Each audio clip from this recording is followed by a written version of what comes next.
Friends, आप सभी का स्वागत मेरे YouTube channel Vivaan education centre में। आज हम कंटिन्यू करेंगे आर्टिकल और ये आर्टिकल का सेकंड वीडियो है।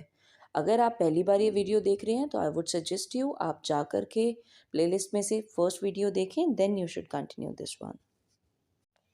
Let's take few examples which we have taken in last video. A one eyed man, a 1 rupee note. जिन चीज़ों को गिन सकते हैं, काउंटेबल है, तो आर्टिकल यूज होगा। One more example we have taken. I have 2 brothers and a 1 sister. तो जब सिस्टर है, इस तरह की जो बातों वाले सेंटेंसेस होते हैं, तो उसमें a 1 सिस्टर नहीं आएगा, नो आर्टिकल का प्रयोग होगा। So the sentence would be I have 2 brothers and 1 sister. यहाँ पर a 1 नहीं आएगा, the 1 sister भी नहीं आएगा, ये ब्लैंक आएगा यहाँ पर। एक और एग्जाम्पल लेते हैं। Can you give me dash 1 reason why you like my class. Can you give me a 1 reason why you like my class. तो इस तरीके से अ का प्रयोग कभी भी नहीं होता है। नॉर्मली जो इस तरह के बातों वाले सेंटेंसेस होते हैं, यहाँ पर कोई भी आर्टिकल का यूज़ नहीं होता। और जहाँ पर कोई भी चीज़ काउंट की जा सकती हो, जैसे 1 रुपये का नोट है, 1 आंख वाला आदमी है, जहाँ पर कोई चीज़ काउंट की जा सकती हो, तो वहाँ पर 1 के साथ ए का यूज़ होता है। और नॉर्मल बातों के केस में 1 के साथ ए का यूज़ नहीं होता है। Example, I found a 1 rupee note, I saw a 1 eyed man. तो यहाँ पर 1 के साथ ए का यूज़ होगा। I have 2 brothers and dash 1 sister. तो यहाँ पर 1 के आगे अ नहीं आएगा। Can you give me dash 1 reason why you like my class.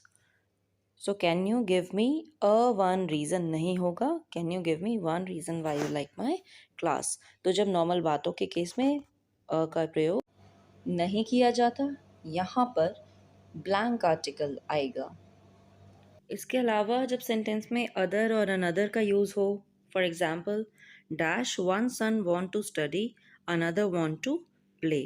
कि एक बच्चा खेलना चाहता है और एक बच्चा पढ़ना चाहता है, तो अ 1 सन नहीं आएगा, 1 सन के आगे ब्लैंक आर्टिकल रहेगा, ए और एन का प्रयोग नहीं होगा। जिस वाक्य में अदर और अनदर यूज़ होता है, उसके साथ ए और एन का प्रयोग नहीं किया जाता।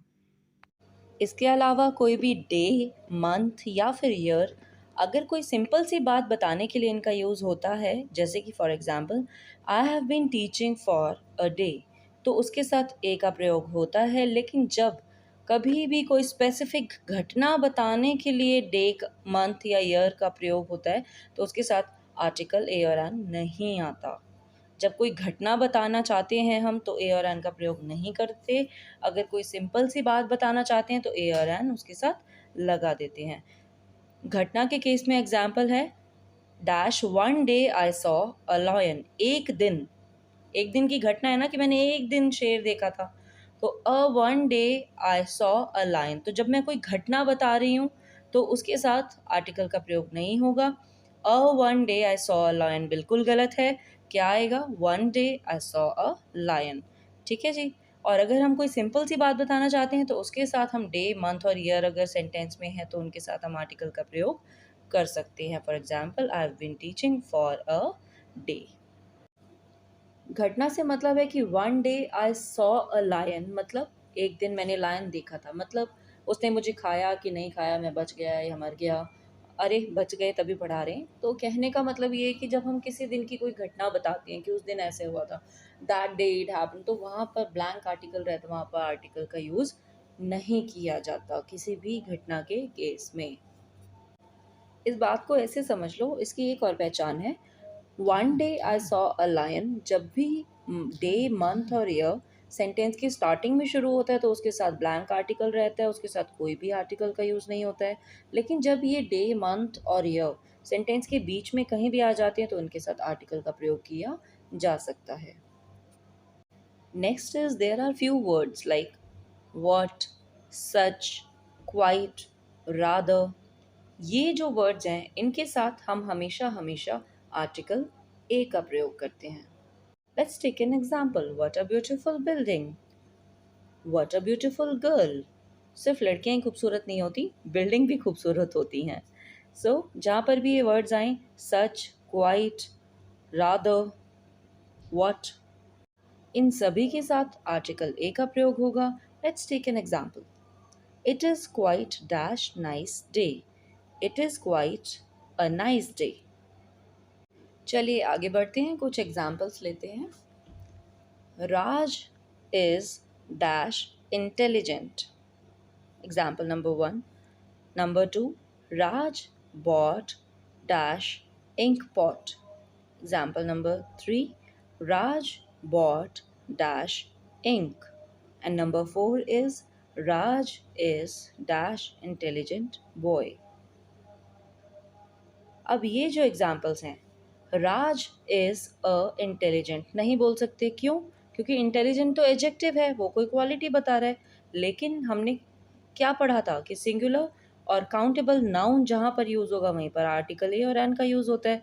तो when there is no noun in a sentence, तो यहाँ पर आर्टिकल का प्रयोग नहीं होगा। It will be a blank article. ठीक है जी। जहाँ पर अगर नाउन गिवन है सेंटेंस में तो आर्टिकल लगाएंगे, अगर नाउन गिवन नहीं है तो आर्टिकल नहीं लगाएंगे। सो राज इज़ अ इंटेलिजेंट नहीं होगा, राज इज़ इंटेलिजेंट।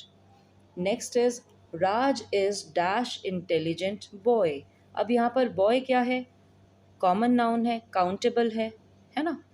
एक लड़के की बात हो रही है, ठीक है? तो नाउन है तो आर्टिकल आ जाएगा, Raj is an intelligent boy. Raj is an intelligent boy. लड़का और सिंगुलर है ना, सिंगल बंदा काउंट कर सकते हैं, तो इसलिए हम ए और एन का यूज़ करेंगे। Raj is an intelligent boy and Raj is intelligent. तो यहाँ पर हमारे पास कुछ भी काउंट करने के लिए नहीं है, सिर्फ एडजेक्टिव दिया हुआ है। इट डजेंट मैटर सेंटेंस में क्या है और क्या नहीं, but if there is noun present in the sentence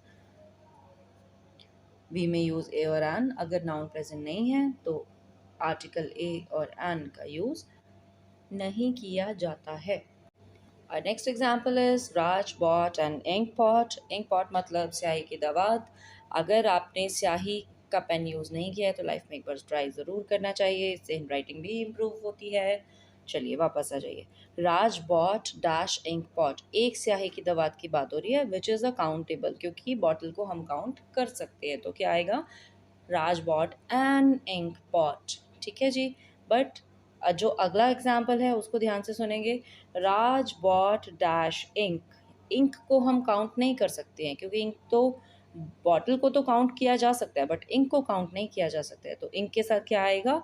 there will be no article. ठीक है, कोई भी आर्टिकल ए एन और द इंक के, खाली इंक के साथ यूज़ नहीं किया जाता।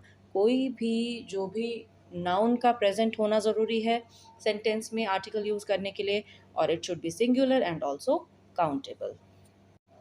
Well, that's enough for today and see you then in our next video. Article में अभी 3-4 वीडियोस और आनी बाकी हैं। तब तक के लिए खुश रहें, मुस्कुराते रहें और सीखते रहें। And if you really like my content and way of teaching, you can like, share and subscribe my channel, that is Vivan Education Center, under the aegis of Vivan Shrine Educational and Charitable Society.